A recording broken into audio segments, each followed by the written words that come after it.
Hello, welcome to day 33, lucky threes. And today's intention is to break your boundaries. So let's get started.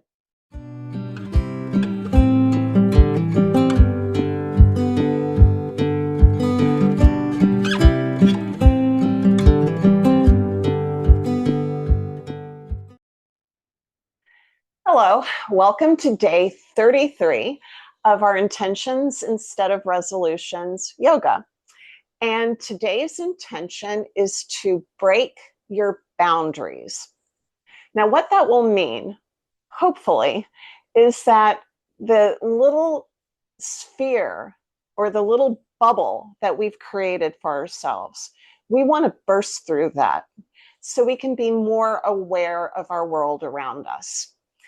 And hopefully, yoga and concentrating on yourself and trying to open up will help you burst that little bubble. And that way, we won't have any boundaries that hold us back in life. So, we're going to begin today's practice in seated position. I've got mine a little open today because my left knee is still a little stiff. And what we're going to do first is rub our hands together. So you really want to rub fast. You want to create a lot of heat.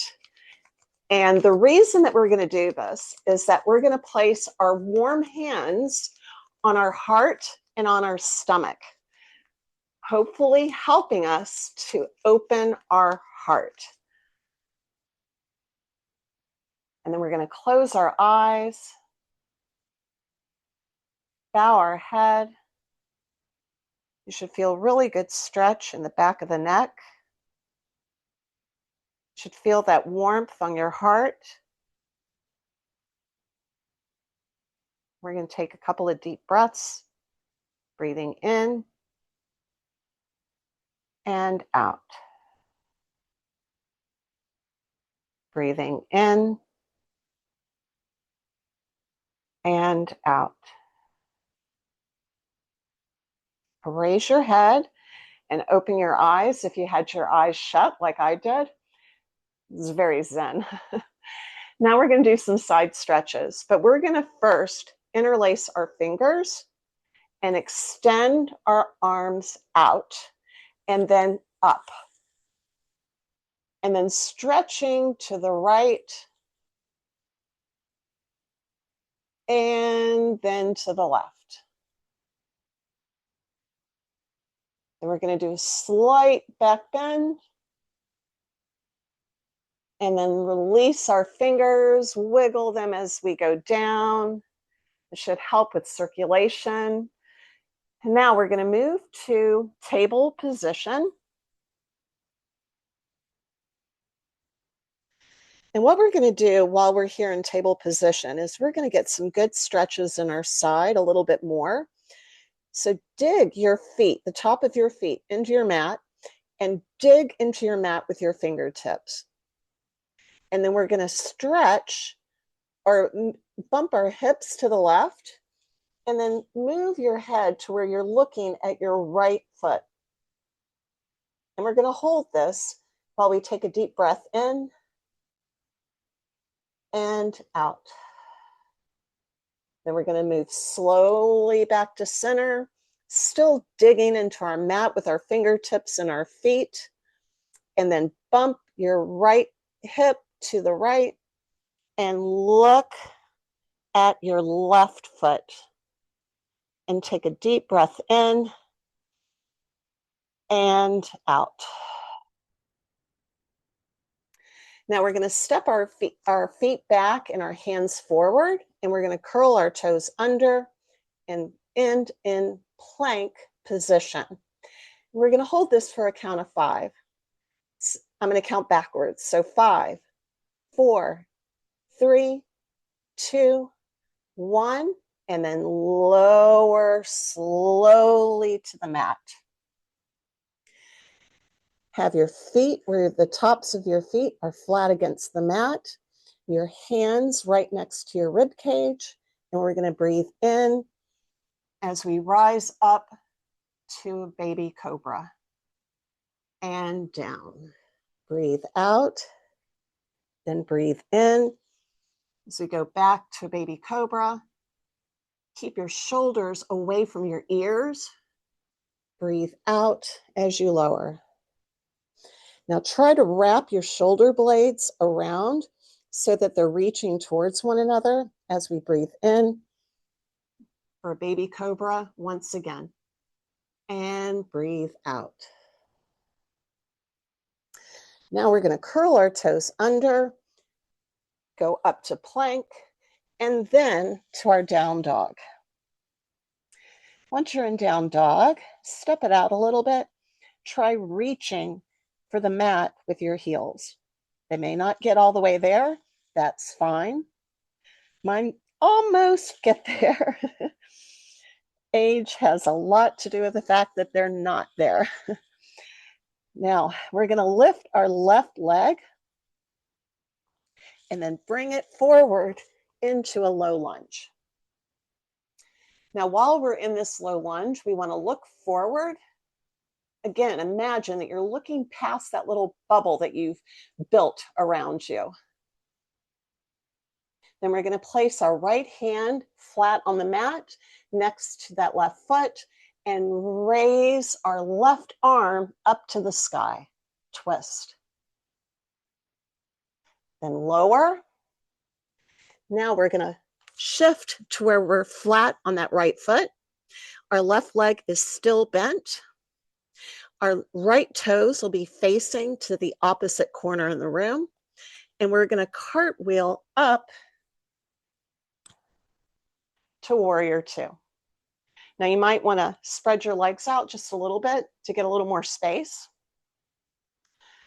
You want to suck your navel to your spine and really reach beyond your fingertips. Again, we're trying to reach and break those boundaries. Then we're going to straighten that left leg and lower. Straighten and lower.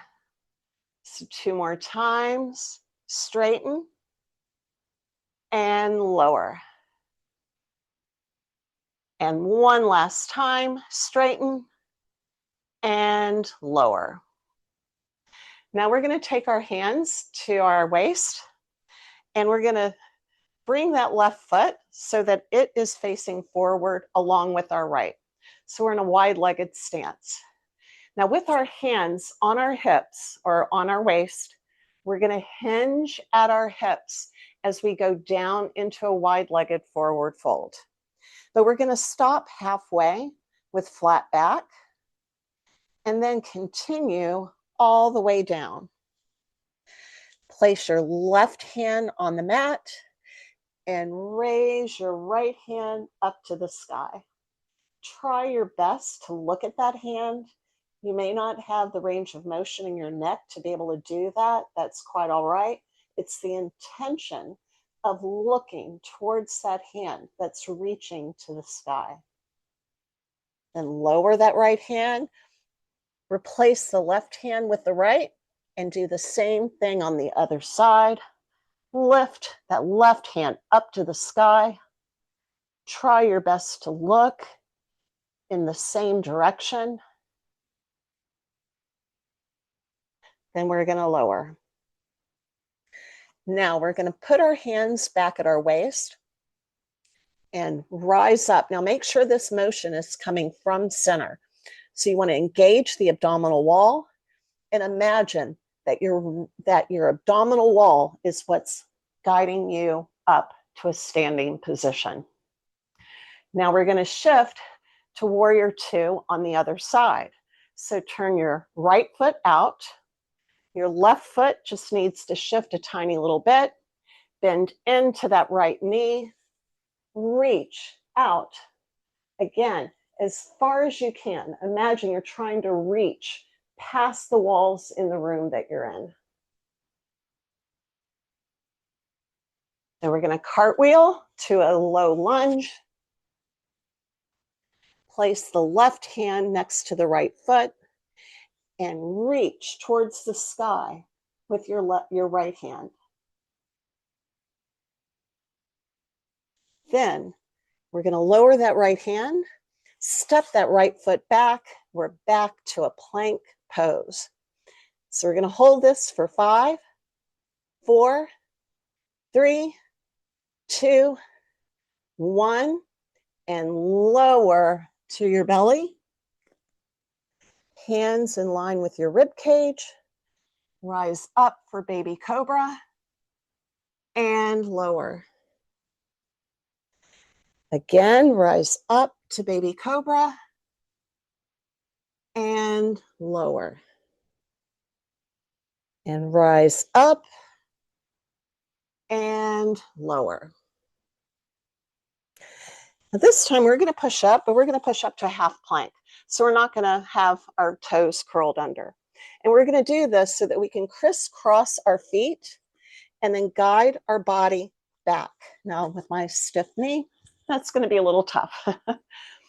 Now we're going to go back to our original seated position. We're going to do one quick stretch. So place your left hand on the mat.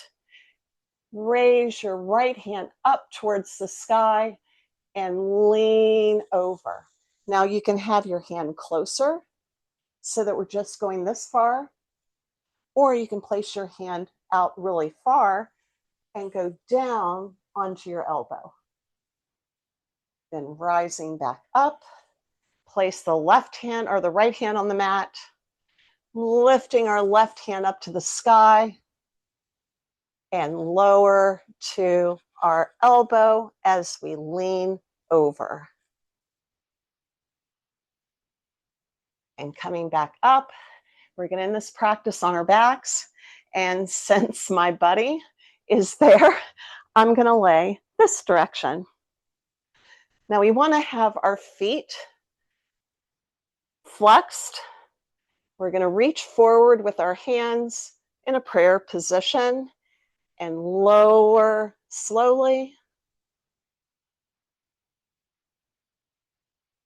Then grab those knees and give them a big hug. And we're going to let our legs fall to the right. Reach your hands out to the sides. You can have your palm face up or down. Then we're going to roll through center and let our legs fall to the left. And then back up. And this time, we're going to end our practice in cobbler's pose, reclined cobbler's pose. So bring your feet together. Let your legs fall out naturally.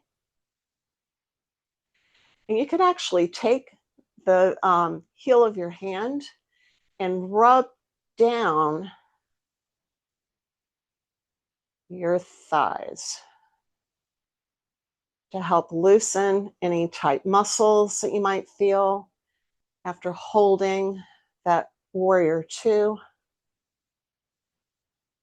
Then we're going to rub our hands together just like we did in the very beginning of the practice. Build up some heat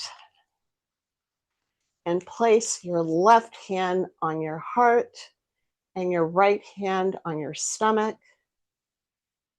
And we're going to take a couple of deep breaths here. Breathe in and out. Breathe in and out. So hopefully today's intention and today's practice inspires you to break down any boundaries that you might have built around you. It'll help us better understand the experience of others and also open our eyes to a lot more things that can inspire us. It's hard to be inspired when you're in a little bubble. So I hope you come back to this practice again, and I will see you again next time. Bye.